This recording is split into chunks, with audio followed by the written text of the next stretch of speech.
أما بعد فأعوذ بالله من الشيطان الرجيم بسم الله الرحمن الرحيم إن الذين كفروا سواء عليهم أأنذرتهم أم لم تنذرهم لا يؤمنون ختم الله على قلوبهم وعلى سمعهم وعلى أبصارهم غشاوة ولهم عذاب عظيم صدق الله مولانا العظيم وبلغنا رسوله النبي الكريم الأمين ونحن على ذلك لمن الشاهدين والشاكرين والحمد لله رب العالمين رب اشرح لي صدري ويسر لي أمري واحلل عقدة من لساني يفقهوا قولي اللهم أرنا الحق حقا وارزقنا اتباعه وأرنا الباطل باطلا وارزقنا اجتنابه اللهم أرنا الأشياء كما هي إن الله وملائكته يصلون على النبي يا أيها الذين آمنوا صلوا عليه وسلموا تسليما اللهم صل وسلم على سيدنا ومولانا محمد وعلى آل وأصحاب سيدنا ومولانا محمد وبارك وسلم عليه الصلاة والسلام عليك يا رسول الله وعلى آلك وأصحابك يا حبيب الله الصلاة والسلام عليك يا شفيع المذنبين وعلى آلك وأصحابك يا رحمة للعالمين.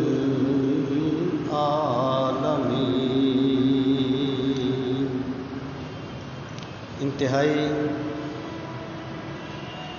عزت و احترام کے لائق قابل سر تکریم معزز و محترم سامعین کرام، جمعۃ المبارک کے اس بابرکت موقع پر میں جو گزارشات آپ کی خدمت میں پیش کرنا چاہتا ہوں ان کا عنوان ہے چند روحانی خدائی قوانین۔ اس سے مراد یہ ہے کہ اللہ تعالیٰ نے جس طرح مادی دنیا کے لیے قوانین بنائے ہیں اسی طرح روحانی دنیا کے لیے بھی قوانین بنائے ہیں۔ وہ مثلا اگر کسی بندے کے سر میں درد ہو تو وہ اس کا ایک علاج کرتا ہے، اسی طرح اگر کسی بندے کا نماز پڑھنے کو دل نہ چاہے تو اس کا بھی ایک علاج اللہ نے بنایا ہے، وہ ہے روحانی قانون اللہ تعالیٰ کا۔ سر میں درد ہے، کیسے ہٹے گا؟ یہ جسمانی یا مادی دنیا کا قانون ہے۔ نماز میں خضوع و خشوع نہیں ہے، کیسے آئے گا؟ یہ روحانی دنیا کا اصول ہے۔ تو جس طرح اللہ تعالیٰ نے مادی دنیا کو قوانین اور اصولوں کے تحت چلایا ہے، اسی طرح اللہ تعالیٰ نے غیر مادی اور روحانی دنیا کو بھی اصولوں کے تحت چلایا ہے۔ سبحان اللہ۔ واضح رہے، اللہ تعالیٰ کی ذات قادر مطلق ہے، وہ جو چاہے کر سکتا ہے، اس کے راستے میں کوئی رکاوٹ نہیں ہے، وہ فعال لما یرید ہے، جس کا ارادہ کرتا ہے وہ کر لیتا ہے۔ وہ کسی بھی چیز کو چلانے کے لیے ضابطے کا پابند نہیں ہے، قانون کا پابند نہیں ہے۔ بے شک۔ مثلا اس کا ضابطہ ہے کہ پیاسا بندہ پانی پیے گا تو اس کی پیاس بجھے گی، اور بھوکھا بندہ کھانا کھائے گا تو اس کی بھوک مٹے گی۔ لیکن اگر وہ چاہے تو پانی پینے کے باوجود پیاس بجھنے نہیں دیتا، اور کھانا کھانے کے باوجود بھوک مٹنے نہیں دیتا، اور جب وہ چاہتا ہے تو بغیر پانی پیے پیاس بجھا دیتا ہے، بغیر کھانا کھائے بھوک مٹا دیتا ہے۔ بے شک، بے شک۔ جیسے جب صحابہ کرام نے صوم وصال رکھے، بڑے کمزور ہو گئے، تو رسول کریم صلی اللہ تعالیٰ علیہ وآلہ وسلم نے ان سے پوچھا، تم اتنے کمزور کیوں ہو گئے؟ کہنے لگے ہم صوم وصال رکھتے ہیں، پے در پے روزے رکھنا۔ تو آپ نے فرمایا کیوں رکھتے ہو؟ کہنے لگے آپ بھی تو رکھتے ہیں۔ آپ نے فرمایا ایکم مثلی ابھی تو عند ربی یطعمنی ویسقینی، کہ میں تو اپنی رات اپنے رب کے پاس گزارتا ہوں، وہ مجھے کھلاتا بھی ہے، وہ مجھے پلاتا بھی ہے۔ تو یہاں کھانے پینے سے یہ مادی چیزیں کھانے پینا مراد نہیں ہے، ورنہ روزہ کیسے رہتا؟ یہ چیزیں مراد نہیں ہیں، بلکہ مراد یہ ہے کہ اللہ مجھ پہ کرم فرماتا ہے، نہ مجھے بھوک رہتی ہے نہ مجھے پیاس رہتی ہے۔ تو اللہ تعالیٰ قانون کا پابند نہیں ہے، لیکن اس کے باوجود اس نے قانون بنائے ہیں۔ انہی قوانین کو سنت الہی کہا جاتا ہے۔ وَلَا تَجِدُ لِسُنَّتِنَا تَحْوِيلًا، تو ہماری سنت کو بدلنے والا نہیں پائے گا۔ سامعین محترم، جس طریقے سے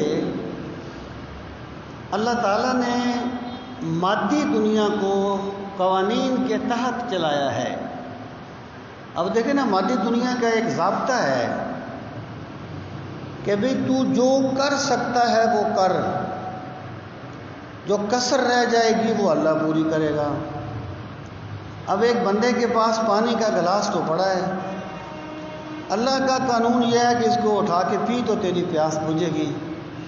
وہ پانی کا گلاس تو اٹھا کے پیتا نہیں ہے، کہتا ہے یا اللہ میری پیاس بجھ جائے، یا اللہ میری پیاس بجھ جائے، تو اس کی پیاس نہیں بجھے گی، کیونکہ اس نے اللہ کے قانون کی فرما برداری نہیں کی۔ جس طریقے سے روحانی دنیا کے قوانین ہیں جنہیں ہم خوب سمجھتے ہیں، ہمیں پتہ ہے ہمارا دوست ناراض ہو تو اسے کیسے راضی کرنا ہے، ہمیں پتہ ہو پیسے کم ہوں تو کیسے مہینہ گزارنا ہے، ہمیں پتہ ہے یہ کام کس طریقے سے کرنا ہے۔ اسی طریقے سے روحانی دنیا کے مرض بھی ہوتے ہیں، روحانی دنیا کے علاج بھی ہوتے ہیں۔ فرق کیا ہے کہ جو جسمانیات کی دنیا میں مقید ہو جاتا ہے اس کی ساری توجہ جسم پہ ہوتی ہے، مادیات پہ ہوتی ہے، اور جس بندے کے شیڈول میں روحانی دنیا کا جتنا دخل ہے وہ روحانی دنیا کا اتنا ہی فکر کرتا ہے، اور اتنے ہی قوانین کو سمجھنے کی کوشش کرتا ہے۔ سامعین محترم، یاد رکھنا اس دنیا میں کوئی کام بھی اتفاقاً نہیں ہوتا۔ ہم کہتے ہیں اتفاق ہو گیا کہ یہ ہو گیا، اتفاق ہمارے حساب سے ہوتا ہے، کیونکہ ہم اس میں کار فرما اللہ کی قدرت کی کڑیوں کو نہیں دیکھتے۔ ہم کہتے ہیں اتفاق ہو گیا ہے، جبکہ اتفاق نہیں ہوتا۔ جو کچھ بھی ہوتا ہے میرے رب کے ایک قانون کے تحت ہوتا ہے۔ جو کچھ بھی ہوتا ہے قانون اور اللہ کے آئین کے تحت ہوتا ہے، لیکن وہ آئین اور وہ قانون مادی دنیا کے نہیں ہوتے، وہ روحانی دنیا کے ہوتے ہیں۔ سامعین محترم، اس کی بہت سی مثالیں آپ کو سمجھ آ جائیں گی، میں اس بات کو ساتھ ساتھ چلاؤں گا۔ اللہ تعالیٰ نے جو روحانی ضابطے بنائے ہیں، اور پھر میں یہ بات بھی عرض کر دوں کہ اس کا یہ مطلب نہیں ہے، یہ جو ہم کہتے ہیں کہ اللہ تعالیٰ جس کو چاہتا ہے ہدایت دے دیتا ہے، جس کو چاہتا ہے گمراہ کر دیتا ہے۔ ایکچولی یہ ایک ضابطے کا بیان ہے کہ اللہ تعالیٰ کا ضابطہ یہ ہے کہ ہدایت اس کو دیتا ہے جو ہدایت مانگتا ہے، اور گمراہ اس کو کرتا ہے جو گمراہی کو اختیار کرتا ہے۔ اب دیکھیں، جو میں نے آیہ کریمہ پڑھی، آیات 2 ہیں سورہ البقرہ کی، اس کے مفہوم پہ غور فرمائیں، پھر میں اس پر منطبق کرتا ہوں اس چیز کو۔ اللہ تعالیٰ نے متقین کے ذکر کے بعد کافروں کا ذکر فرمایا سورہ البقرہ کی ابتدا میں۔ فرمایا ان الذین کفروا سواء علیہم اانذرتہم ام لم تنذرہم لا یؤمنون، کہ بے شک جن لوگوں نے کفر کیا، سواء علیہم، ان کے لیے برابر ہے۔ کیا چیز برابر ہے؟ اانذرتہم، آپ انہیں ڈرائیں، ام لم تنذرہم، یا انہیں نہ ڈرائے، لا یؤمنون، وہ ایمان نہیں لائیں گے۔ کیوں ایمان نہیں لائیں گے؟ ختم اللہ علی قلوبہم، اللہ نے ان کے دلوں پر مہر لگا دی ہے۔ ختم اللہ علی قلوبہم وعلی سمعہم، ان کے کانوں پر بھی، وعلی ابصارہم غشاوہ، اور ان کی آنکھوں کے سامنے پردہ ڈال دیا ہے۔ رزلٹ کیا نکلے گا؟ وَلَهُمْ عَذَابٌ علیم عظیم، وَلَهُمْ عَذَابٌ عظیم، ان کے لیے بہت بڑا عذاب ہوگا۔ اس کا رزلٹ کیا نکلے گا؟ ان کے لیے بہت بڑا عذاب۔ یہاں بہت سے سوال ہیں۔ پہلا سوال یہ ہے کہ اللہ تعالیٰ نے فرما دیا ان الذین کفروا سواء علیہم اانذرتہم ام لم تنذرہم لا یؤمنون، کہ جنہوں نے کفر کیا آپ انہیں آگاہ کریں یا نہ کریں وہ ایمان نہیں لائیں گے۔ اب سوال یہ ہے کہ جب اللہ نے فرما دیا تھا کہ وہ ایمان نہیں لائیں گے، تو پھر سرکار انہیں دعوت کیوں دیتے رہے؟ اور کیا اس آیت کے بعد لوگ مسلمان نہیں ہوئے؟ یہ تو مدنی زندگی کی ابتدائی صورتوں میں سورہ البقرہ ہے، کیا اس کے بعد لوگ مسلمان نہیں ہوئے؟ لوگ مسلمان ہوئے۔ تو پھر جو اللہ نے کہا تھا لا یؤمنون، اس سے مراد کیا ہے؟ تو یہاں ان الذین کفروا، اس سے مراد ہر کافر نہیں تھا۔ دیکھیں، گمراہی جو ہوتی ہے نا، اس کے کئی اسباب ہوتے ہیں۔ کبھی ایک بندے پر حق واضح نہیں ہوتا، کبھی ایک بندے کی سوچ باطل کو حق سمجھ لیتی ہے، کبھی ایک بندہ اپنی انا پرستی کے لیے یا مفاد پرستی کے لیے حق کو قبول نہیں کرتا، بڑے اس کے اسباب ہوتے ہیں۔ تو یہاں پر جن کافروں کے بارے میں کہا گیا کہ وہ ایمان نہیں لائیں گے، اس سے مراد وہ سرکش، ضدی، ہٹ درم اور انا پرست کافر تھے جو رسول کریم علیہ الصلوۃ والسلام کی صداقت کو دیکھنے کے باوجود بھی ایمان نہیں لائیں گے، ایمان نہیں لاتے تھے۔ کیونکہ یہ چیز ان کی انا پرستی اور مفاد کے خلاف تھی۔ اب دیکھیں نا، اللہ تعالیٰ نے فرمایا الذین آتیناہم الکتاب یعرفونہ کما یعرفون ابناءہم۔ اے میرے نبی صلی اللہ علیہ وسلم، جب ہم نے آپ کو مبعوث فرمایا نا دنیا میں، تو ہم نے آپ کو اندھیرے میں نہیں بھیج دیا۔ ہم نے پہلی کتابوں میں اتنی تفصیل سے آپ کا ذکر خیر کر دیا کہ کتاب کو جاننے والے آپ کو دیکھ کے یوں پہچان لیتے ہیں جیسے ایک بندہ اپنے بیٹے کو پہچان لیتا ہے۔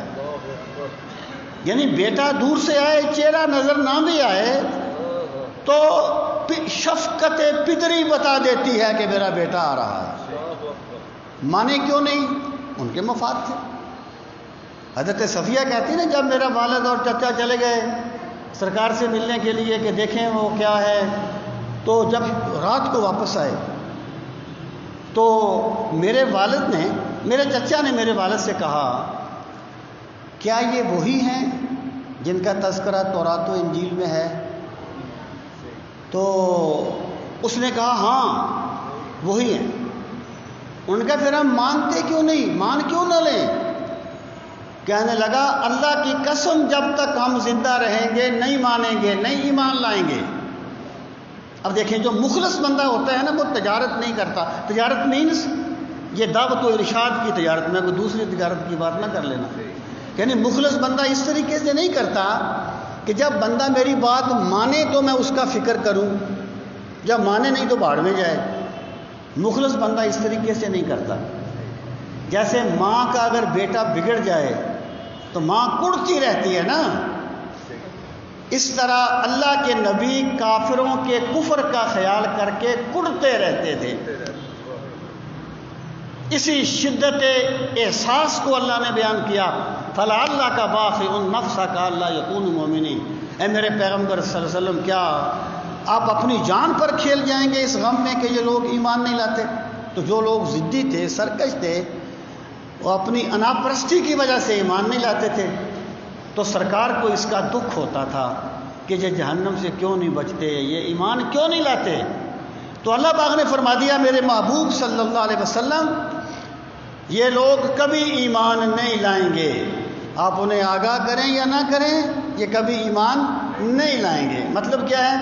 آپ ان کے بارے میں پریشان نہ ہوں، ان کی سرکشی کے باعث یہ کبھی ایمان نہیں لائیں گے۔ یہاں پہ ایک چیز پہ اور بھی غور فرمائیں، اللہ پاک نے فرمایا ان الذین کفروا سواء علیہم، جنہوں نے کفر کیا نا انہیں ڈرانا یا نہ ڈرانا ان کے لیے برابر ہے۔ علیکم نہیں کہا، علیہم، ان کے لیے۔ مطلب کیا ہے کہ رسول کریم صلی اللہ تعالی علیہ وسلم نے ایک سرکش کافر کو اسلام کی دعوت دی، اس نے نہیں مانا اناپرستی کی وجہ سے، اس کا فائدہ تو نہیں ہوا نا، لیکن سرکار کا اجر اللہ کے پاس محفوظ ہے۔ جب ایک بندہ کسی کو حق کی طرف بلاتا ہے، وہ مانے اس کو پھر بھی اجر ملتا ہے، نہ مانے اس کو پھر بھی اجر ملتا ہے۔ جو دعوت کا کام کرنے والے بندے ہیں نا، وہ لوگوں کے مزاج کو نہیں دیکھتے، وہ اس کے نتائج کو نہیں دیکھتے، وہ کہتے ہیں ہمارا کام اللہ کے دین کا ہوکا لگانا ہے، جو آئے گا بسم اللہ، نہیں آئے گا اس کی مرضی، لیکن ہم اللہ کے دین کا ہوکا لگاتے رہیں گے۔ سواء علیہم سے یہ مراد ہے، کوئی بھی بندہ نیک کام کرنا چاہے نا تو اس میں وہ لوگوں کا رسپانس نہ دیکھتا رہے کہ میں تو ایک کام بڑی اچھی نیت سے کرتا ہوں اور یہ لوگ مجھ پر تان کر رہے ہیں، یہ لوگ مجھ پر تان و تشنیع کے تیر چلا رہے ہیں، مجھے برا بلا کہہ رہے ہیں، اور وہ کہے میں اس کو چھوڑ دیتا ہوں کیونکہ لوگ اس کو اچھا نہیں سمجھ رہے، لوگ میرے مخالف ہوتے جا رہے ہیں، یہ اخلاص کی کمی کا نتیجہ ہوگا۔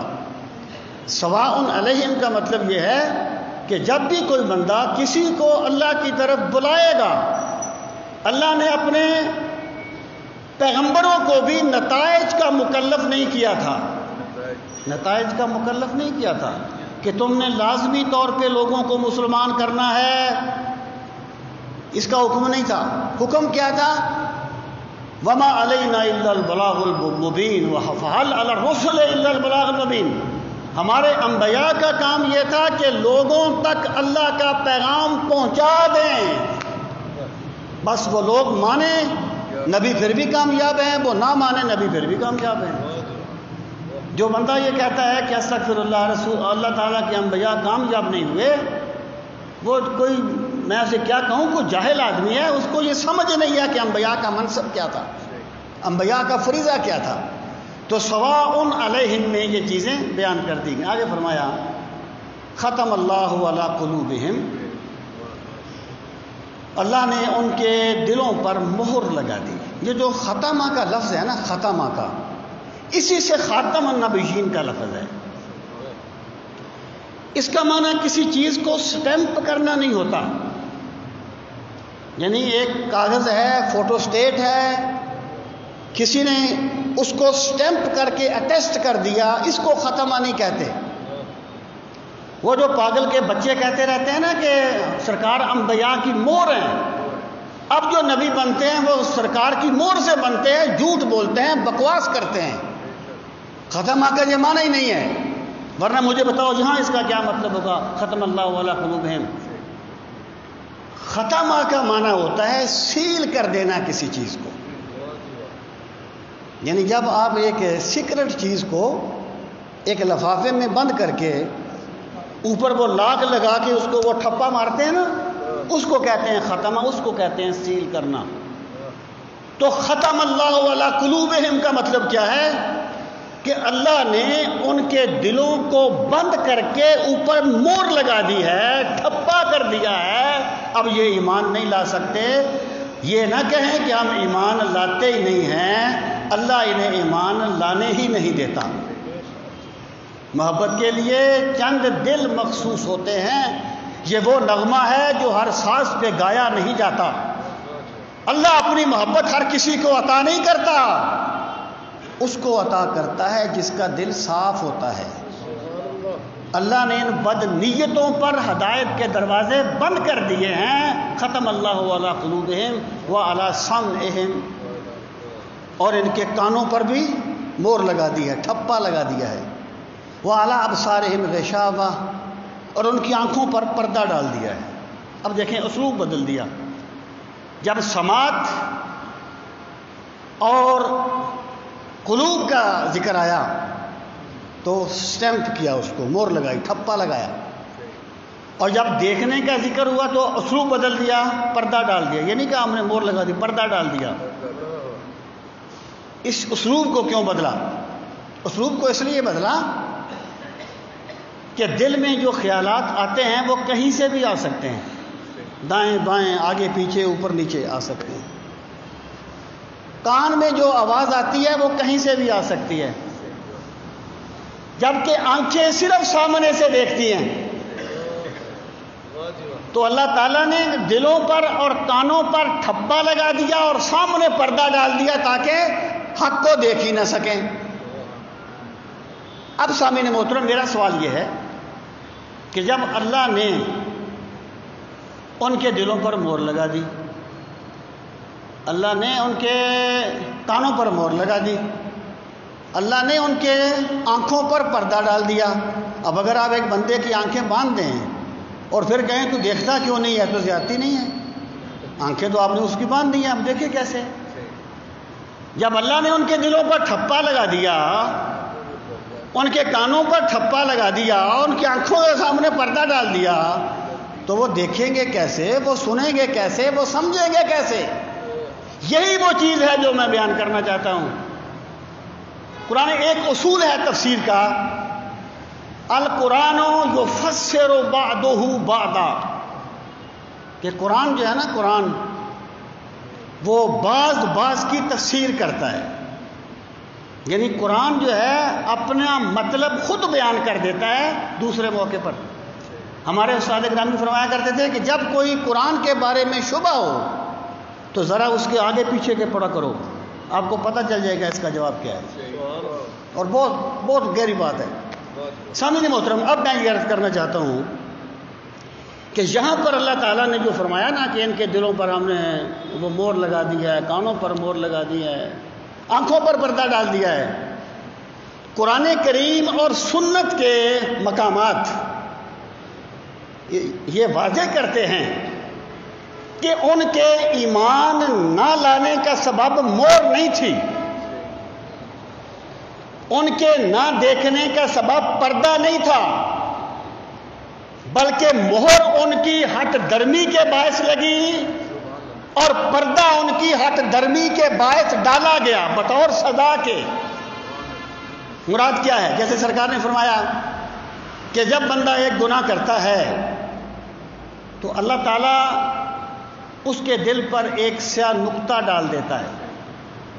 بندے نے ایک گناہ کیا، اس کے دل پہ سیاہ نقطہ ڈل گیا، اور یہ سیاہ نقطہ آپ کو میڈیکل سائنسز میں نظر نہیں آئے گا، اس کا تعلق فزیکلی سائنسز کے ساتھ نہیں ہے، مادی قوانین کے ساتھ نہیں ہے، اللہ کے روحانی قوانین کے ساتھ ہے۔ اللہ اس کے دل پہ ایک نقطہ ڈال دیتا ہے، جب وہ اگر وہ توبہ کر لے اس نقطے کو اللہ صاف کر دیتا ہے، دھو دیتا ہے، دل پھر صاف ہو جاتا ہے۔ اگر وہ پھر دوسرا گناہ کرے، دوسرا نقطہ پڑ گیا، پھر گناہ کرے، پھر اور نقطہ پڑ گیا۔ سرکار نے فرمایا یہاں تک کہ گناہوں کی وجہ سے اس کا دل بالکل سیاہ ہو جاتا ہے۔ اب دل سیاہ ہونے کا مطلب کیا ہے؟ کہ اس بندے کو نیکی سے محبت نہیں رہتی اور بدی سے نفرت نہیں رہتی، نہ اسے خشیت الہی ملتی ہے، نہ قرآن کی تلاوت کا ذوق ملتا ہے، نہ کسی غریب کی مدد کا جذبہ ملتا ہے۔ اس کا دل اس طریقے سے سیاہ ہو جاتا ہے کہ اللہ اس سے اپنی یاد کی توفیق سلب کر لیتا ہے۔ پھر سرکار نے یہ آیت پڑھی کلا بل ران علی قلوبہم ما کانوا یکسبون، ہاں ان کے دلوں پر ان کے برے اعمال کی وجہ سے زنگ پڑ گیا ہے، ان کے دلوں پر زنگ پڑ گیا ہے۔ کیوں؟ ما کانوا یکسبون، ان کے گناہوں کے سبب، وہ جو گناہ کرتے رہے نا بار بار۔ دیکھیں میں ایک مسئلہ، سرکار نے فرمایا لوگوں دلوں کو بھی زنگ لگ جاتا ہے جس طرح لوہے کو زنگ لگ جاتا ہے۔ ان القلوب تسطع، دلوں کو زنگ لگ جاتا ہے جیسے لوہے کو زنگ لگ جاتا ہے۔ صحابہ کرام نے عرض کی یا رسول اللہ صلی اللہ علیہ وسلم، ہم یہ تو جانتے ہیں کہ اگر لوہے کو زنگ لگ جائے تو اسے کیسے دور کرنا ہے، اگر دل کو زنگ لگ جائے تو وہ کیسے دور ہوگا؟ آپ نے فرمایا موت کو یاد کیا کرو اور کثرت کے ساتھ قرآن کی تلاوت کیا کرو۔ نتیجہ کیا نکلے گا؟ جو بندہ موت سے غافل ہوگا اور قرآن کی تلاوت چھوڑ دے گا، اللہ اس کے دل پر زنگ لگا دے گا۔ کلا بل ران علی قلوبہم ما کانوا یکسبون، یہ میرے رب کا ایک ضابطہ ہے، قانون ہے، روحانی قانون، کہ جو بندہ، اللہ نے بندے کو آزاد پیدا کیا ہے اور فطرت سلیمہ پہ پیدا کیا ہے۔ اسلام یہ نہیں کہتا کہ انسان پیدائشی طور پر گناہ گار ہوتا ہے۔ بچے کا کیا قصور ہے کہ وہ گناہ گار پیدا ہوا ہے؟ جو گناہ میں نے کیا ہے نہیں اس کا میں مجرم کیوں بن رہا ہوں؟ لاجیکلی اس چیز پہ غور کیجئے۔ انسان فطرت سلیمہ پہ پیدا ہوتا ہے اور پھر اللہ اس کو اختیار دیتا ہے۔ دیکھیں قرآن مجید میں ایک مقام پر فرمایا گیا وَلَوْ شَاءَ رَبُّكَ لَآمَنَ مَنْ فِي الْأَرْضِ كُلُّهُمْ جَمِيعًا، اے میرے پیغمبر صلی اللہ علیہ وسلم فرما دیں اگر آپ کا رب چاہتا تو تمام زمین والے مسلمان ہو جاتے، تمام لوگ مسلمان ہو جاتے۔ اس کا یہ مطلب نہیں ہے کہ اللہ نے ان کا ایمان چاہا ہی نہیں ہے اس لیے وہ مسلمان نہیں ہوئے، نہیں۔ اس سے مراد یہ ہے کہ اگر اللہ تعالیٰ انسان کو دیا ہوا اختیار سلب کر لیتا اور جبرن اپنی عبادت کروانا چاہتا تو سب لوگ مومن ہوتے، لیکن اللہ مجبوری کے سجدے نہیں چاہتا۔ میرا رب تو اختیار والے سجدوں کی قدر کرتا ہے۔ وَلَوْ شَاءَ رَبُّكَ لَآمَنَ مَنْ فِي الْأَرْضِ كُلُّهُمْ جَمِيعًا، اس کا مطلب یہ ہے کہ اگر خدا تمہارا اختیار چھین لے، تمہیں جبرن مسلمان کرنا چاہے، تم سب مسلمان ہوتے، لیکن یہ اللہ کا ضابطہ نہیں ہے۔ اللہ کا ضابطہ کیا ہے؟ دیکھیں، فرمایا یضل اللہ الظالمین، اللہ ظالموں کو گمراہ کر دیتا ہے۔ وما یضل بہ الا الفاسقین، اللہ گمراہ کرتا ہے فاسقوں کو۔ وَيَهْدِي إِلَيْهِ مَنْ أَنَابَ، اللہ ہدایت کا راستہ اس پہ کشادہ کر دیتا ہے جو اللہ کی طرف چلتا ہے، اللہ کی طرف رجوع کرتا ہے۔ یہ روحانی ضابطہ ہے، یہ میرے خدا کا روحانی ضابطہ ہے۔ اگر کوئی بندہ یہ کہے کہ یار ابل تو میرا نماز پڑھنے کو دل ہی نہیں کرتا، اگر میں کبھی چلا بھی جاؤں تو مجھے خشیت نصیب نہیں ہوتی، اول تو تلاوت کرنے کو دل ہی نہیں کرتا، اگر کبھی میں تلاوت کروں بھی تو فارمیلٹی سمجھ کے کرتا ہوں، وہ کیفیت نہیں آتی کہ جیسے میں اپنے رب سے ہم کلام ہو گیا ہوں۔ حضرت عثمان غنی نے فرمایا تھا، لوگو اگر تمہیں ایمان کی حلاوتیں مل جائیں تو تمہارا دل قرآن کی تلاوت سے کبھی سیر نہ ہو، کبھی سیر نہ ہو۔ اگر کوئی بندہ یہ چاہتا ہے کہ یہ خشیت کیوں نہیں، یہ انابت کا جذبہ کیوں نہیں، وہ ذرا اپنی زندگی پر غور کرے، اس نے اس کے لیے کوشش کتنی کی ہے، اس نے خشیت پانے کے لیے ہمت کتنی دکھائی ہے۔ اگر دنیا کے سارے کاموں میں بندہ سنجیدہ ہے تو پھر رب کی رضا پانے کے لیے بھی تو سنجیدگی دکھانی پڑے گی نا۔ یہ لفظوں کا ہیر پھیر تو نہیں چلے گا۔ بندہ دنیا کے معاملات میں سنجیدگی دکھاتا ہے اور آخرت کے معاملات میں لفظوں کے ہیر پھیر سے سارا کچھ حاصل کرنا چاہتا ہے۔ یہ میرے رب کا ضابطہ ہے کہ جو بندہ ہماری بارگاہ میں رجوع کرے گا، ہم اس کے لیے اپنی ہدایت، اپنے قرب کے دروازے کشادہ کر دیں گے۔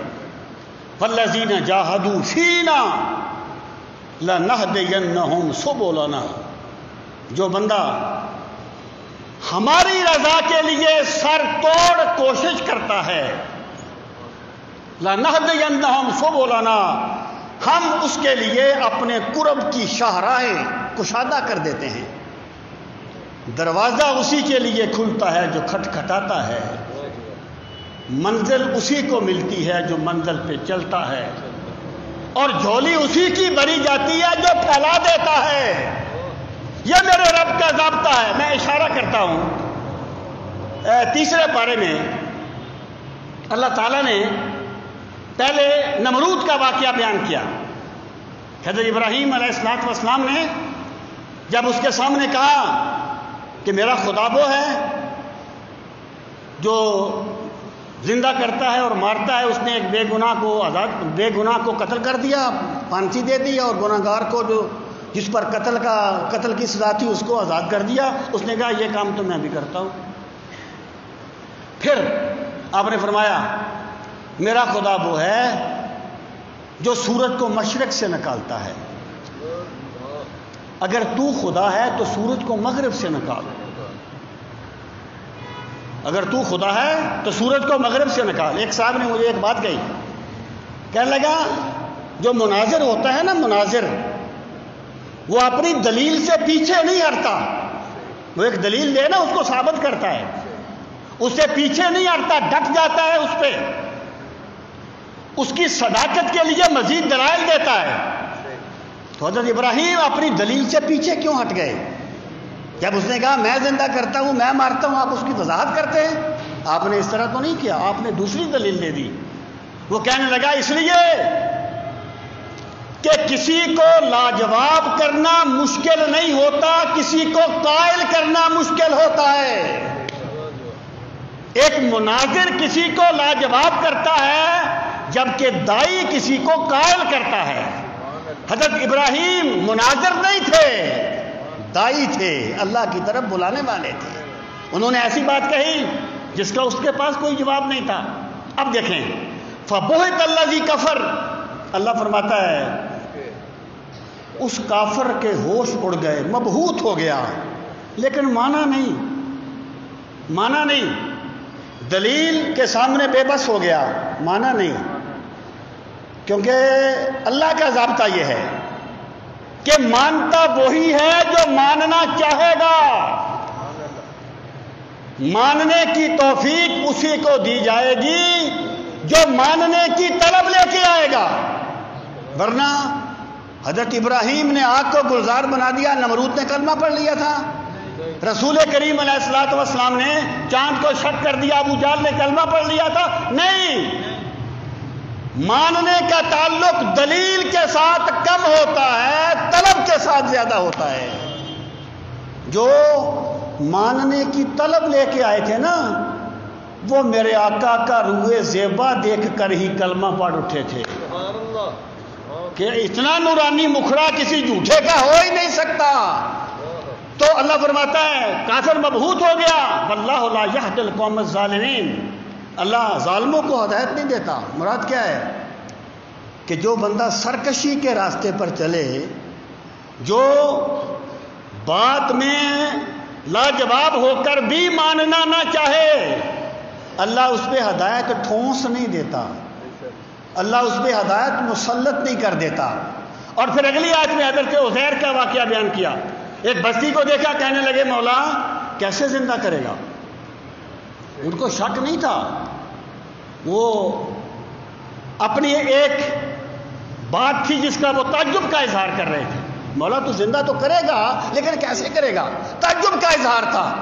اللہ پاک فرماتا ہے ہم نے ان پر موت طاری کر دی، 100 سال کے لیے ان پر موت طاری رہی۔ ان کے پاس ایک کھانا بھی تھا، جب وہ 100 سال کے بعد انہیں زندہ کیا گیا تو اللہ تعالیٰ فرماتا ہے ہم نے پوچھا تو یہاں کتنا عرصہ ٹھہرا ہے؟ کم لبستہ، کتنا ٹھہرا؟ کہنے لگے ایک دن ٹھہرا ہوں یا دن کا کچھ حصہ ٹھہرا ہوں۔ اللہ پاک نے فرمایا نہیں، تو یہاں 100 سال ٹھہرا ہے۔ اب دلیل دیکھ اور دیکھ ہماری قدرت، تیرے پاس کھانا تھا 6 سال پہلے، اس کو دیکھ، لم یتسنہ، 100 سال گزر گیا، تیرا کھانا باسی بھی نہیں ہونے دیا ہم نے۔ اور پھر اپنے گدھے کی طرف دیکھ، اس کے تو بال بھی فضا میں اڑ گئے، اب دیکھ ہم اسے کیسے زندہ کرتے ہیں۔ حکم الہی ہوا، اس کا وجود بنا گدھے کا، وہ کھڑا ہو کے آواز نکالنے لگ گیا۔ یہ کیوں دکھائی گئی قدرت کی نشانی؟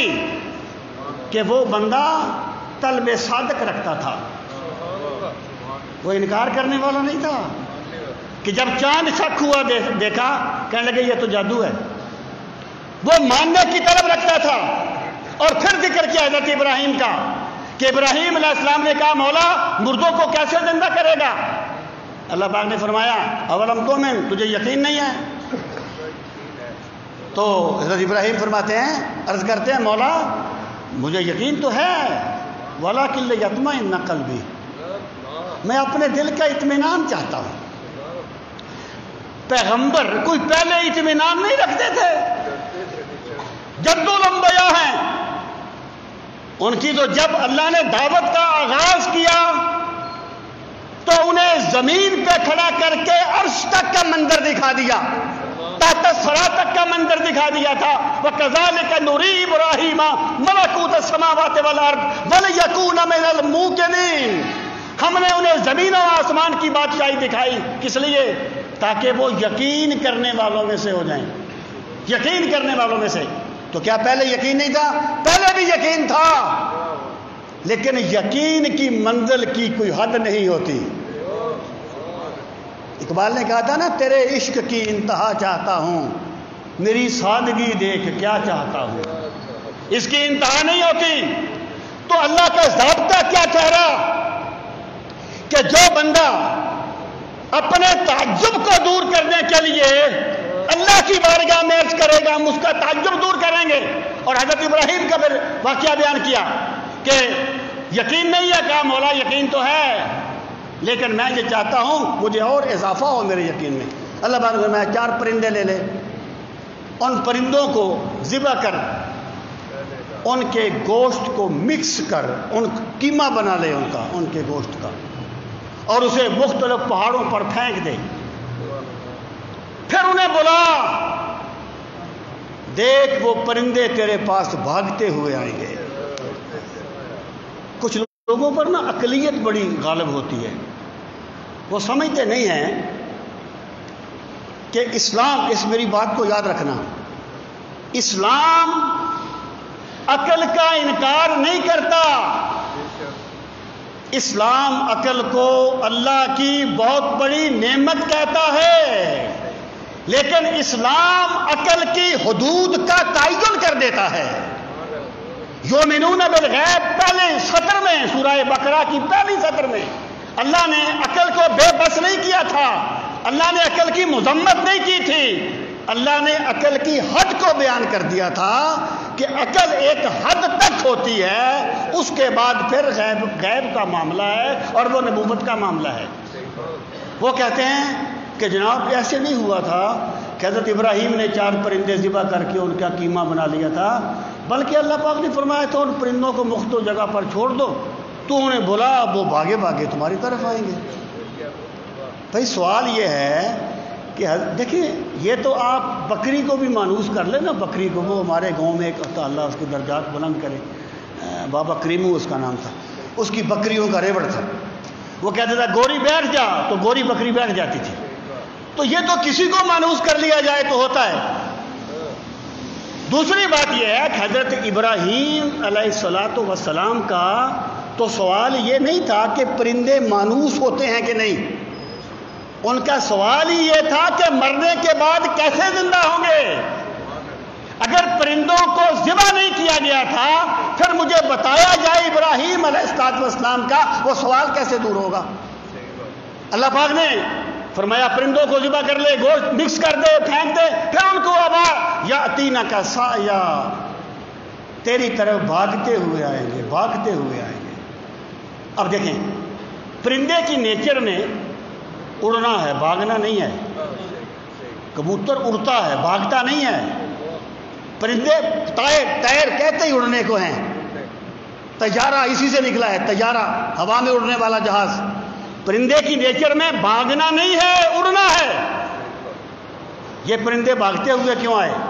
مفسرین کہتے ہیں اس لیے کہ کوئی یہ نہ کہہ دے کہ حضرت ابراہیم نے ذبح تو اور کبوتر کو کیا تھا، دوسرا گیا تھا. ذبح تو اور کبے کو کیا تھا، دوسرا گیا تھا. اللہ پاک فرماتا ہے میرے خلیل اپنی فطرت کو چھوڑ کے تیرے پاس بھاگتے ہوئے آئیں گے تاکہ تجھے پتہ چل جائے، سب کو پتہ چل جائے یہ وہی پرندہ ہے جسے ابراہیم علیہ السلام نے ذبح کیا تھا. اب سامعین محترم، جو بات میں کہنا چاہتا ہوں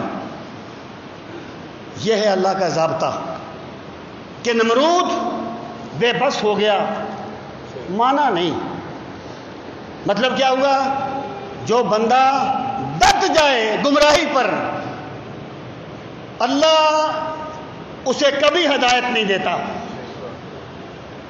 اگر ایک بندہ یہ طے کر کے جائے کہ میں نے اس کی بات نہیں ماننی، اس کی بات جتنی بھی صحیح ہے وہ نہیں مان سکتا کیونکہ وہ ماننے کے لیے گیا ہی نہیں ہے. اور دوسرا واقعہ یہ کہتا ہے کہ اگر کسی کو اللہ کی قدرت پر تعجب ہو، وہ کسی بات کو سمجھنا چاہے تو اللہ تعالیٰ اس کا تعجب بھی اپنی شان کے مطابق دور فرما دیتا ہے. بندہ دیکھے تو صحیح کہ میں مانگتا کیا ہوں اللہ سے، تو ہی ناداں چند کلیوں پہ قناعت کر گیا، ورنہ گلشن میں علاج تنگ یہ داماں بھی تھا. اور تیسرا واقعہ یہ کہتا ہے کہ جو بندہ اپنے یقین میں اضافہ کرنا چاہے اللہ تعالیٰ اس کے یقین میں اضافہ کر دیتا ہے. تو ہدایت کے بارے میں اللہ کا ضابطہ یہ ہے کہ جو بندہ ہدایت کو طلب کرے گا اللہ تعالیٰ اس کو ہدایت نصیب فرمائے گا. جو ہدایت کا طالب ہی نہیں ہوگا اللہ اس پہ ہدایت ٹھونسے گا نہیں. تو ختم اللہ علی قلوبہم وعلی سمعہم وعلی ابصارہم. اس کا یہ مطلب نہیں ہے کہ اللہ نے پردہ ڈال دیا تھا اس لیے وہ ایمان نہیں لائے، بلکہ اللہ کا ضابطہ یہ ہے کہ جب وہ نہیں مانے تو اللہ نے پردہ ڈال دیا، اللہ نے مہر لگا دی. یہ پردہ اور مہر بطور سزا تھے، ان کے ایمان نہ لانے کا سبب نہیں تھے. سامعین محترم، اب اسی بات کو لے لیں. قرآن مجید میں اس چیز کو بہت تفصیل سے بیان کیا گیا. ایک مقام پر فرمایا وَمَن يَعْشُ عَن ذِكْرِ الرَّحْمَٰنِ نُقَيِّضْ لَهُ شَيْطَانًا فَهُوَ لَهُ قَرِينٌ وَإِنَّهُمْ لَيَصُدُّونَهُمْ عَنِ السَّبِيلِ وَيَحْسَبُونَ أَنَّهُمْ مُهْتَدُونَ. کہ یعشو کا معنی ہوتا ہے اندھا ہو جانا. یہ مادی اندھا نہیں، دل کا اندھا ہو جانا. مراد یہ ہے جو بندہ ہماری یاد سے اندھا ہو جائے، یعنی جیسے ایک نابینا بندے کو کچھ نظر نہیں آتا، اس بندے کو باقی سب کچھ نظر آئے، ہماری یاد نظر نہ آئے. اس کے شیڈول میں 24 گھنٹے وہ کولو کے بیل کی طرح پھنسا ہوا ہو، جتا ہوا ہو، لیکن اس کے شیڈول میں میری بندگی نہ ہو. یا ایھا الانسان انک کادح الی ربک کدحا فملاقی.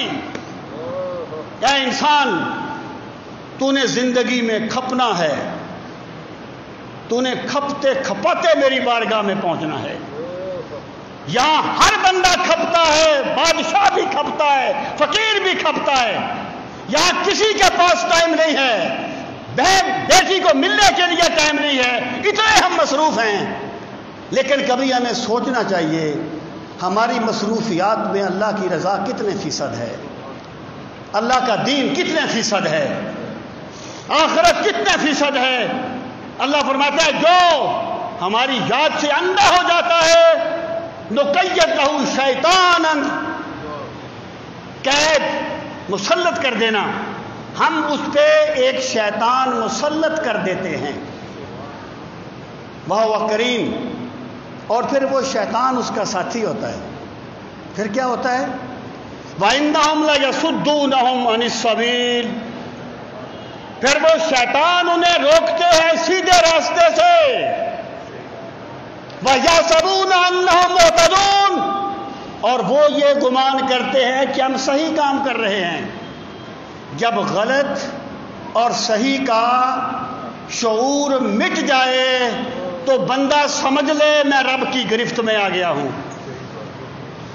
جب نیکی اور بدی کا شعور ختم ہو جائے تو بندہ سمجھ لے کہ میں خدائی عذاب میں گرفتار ہوں.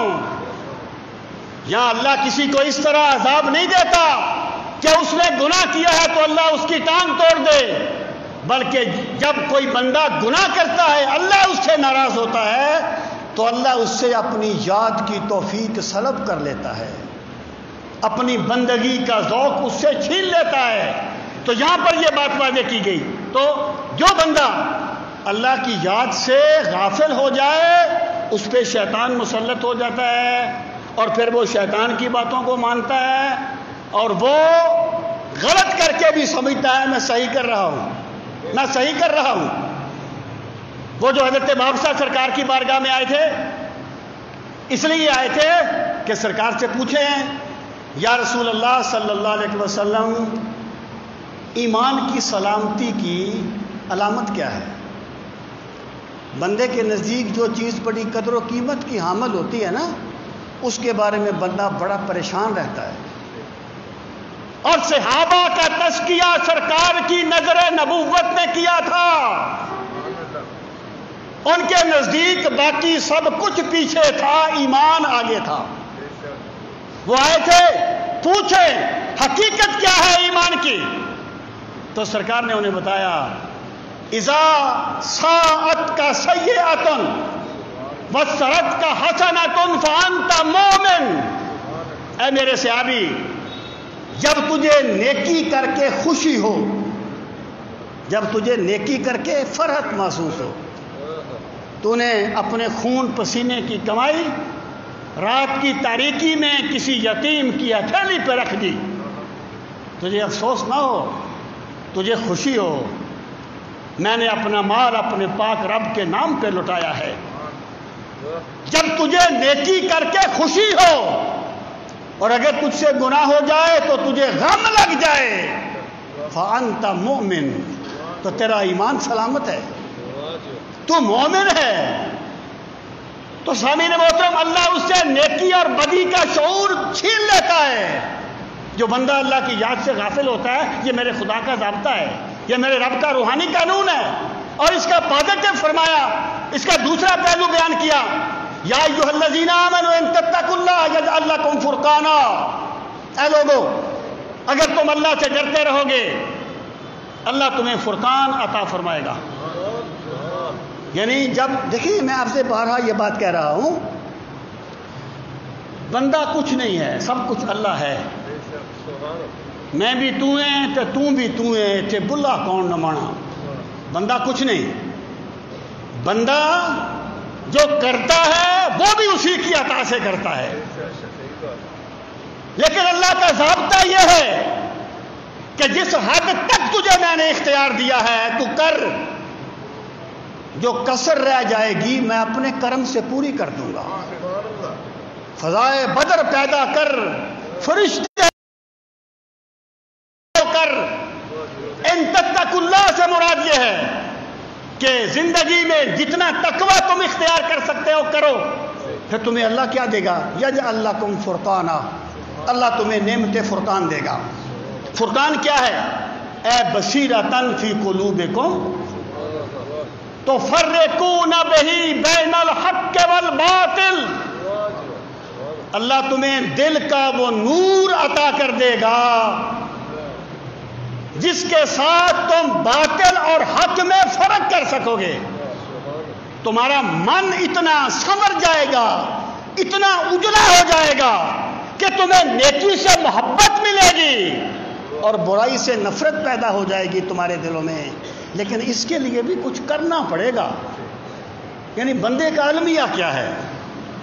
قرآن میں کہا گیا نا کہ انسان بڑا جھگڑالو ہے، کان الانسان جدلا، بڑا جھگڑالو ہے، اس نے دلائل گھڑ گھڑ کے رکھے ہوتے ہیں اپنے پاس۔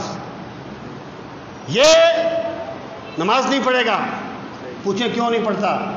کہے گا اللہ بڑا رحیم ہے، اللہ بڑا رحیم ہے۔ اس سے پوچھو جو رزق کے لیے دھکے کھاتا رہتا ہے اللہ رازق نہیں ہے؟ اگر اللہ کے رازق ہونے کے باوجود تو رزق کے لیے کوشش کرتا ہے تو اللہ کے رحمان ہونے کے باوجود رحمت پانے کے لیے کوشش کیوں نہیں کرتا؟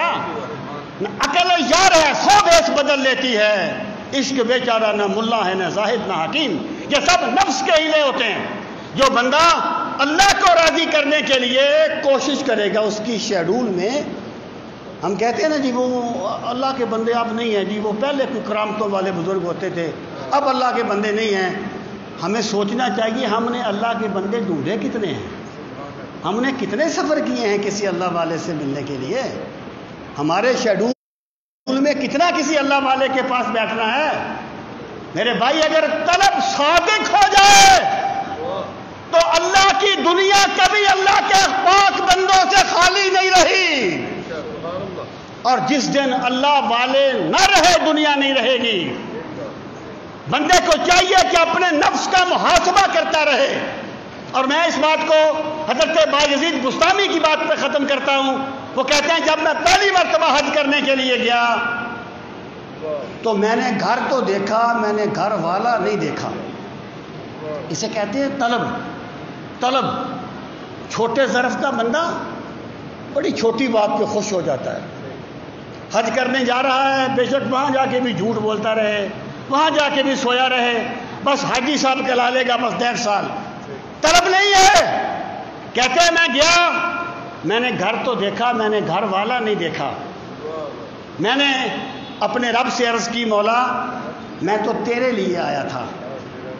کہتے ہیں میں واپس آ گیا، پھر میں اللہ کی بندگی میں لگا رہا۔ پھر میں گیا حج کرنے کے لیے، تو میں نے گھر بھی دیکھا، میں نے گھر والا بھی دیکھا۔ کہتے ہیں پھر میں نے کہا مولا یہ تو دوئی ہے اور تو یکتا ہے، میں تیری یکتائی کے منظر دیکھنا چاہتا ہوں۔ کہتے ہیں پھر میں بندگی میں لگا رہا، پھر میں گیا تو میں نے جدھر بھی دیکھا مجھے گھر والا نظر آیا، مجھے گھر نظر نہیں آیا۔ اللہ اللہ کرتے کرتے ہو نظر آیا مجھے، ہو میں جب میں گم ہوا پھر تو نظر آیا مجھے۔ تو بھائی اگر ہم چاہتے ہیں ہمیں خشیت الہی ملے، ہمیں قرآنی تلاوت کا ذوق ملے، تو اس کے لیے بھی بہت کچھ کرنا پڑتا ہے۔ یہ روحانی قوانین کا پہلا ضابطہ ہے کہ اللہ ہدایت اس کو دیتا ہے جو ہدایت کی طلب کرتا ہے۔ یہ ابھی موضوع جاری ہے، انشاءاللہ اگلی نشست میں اس کو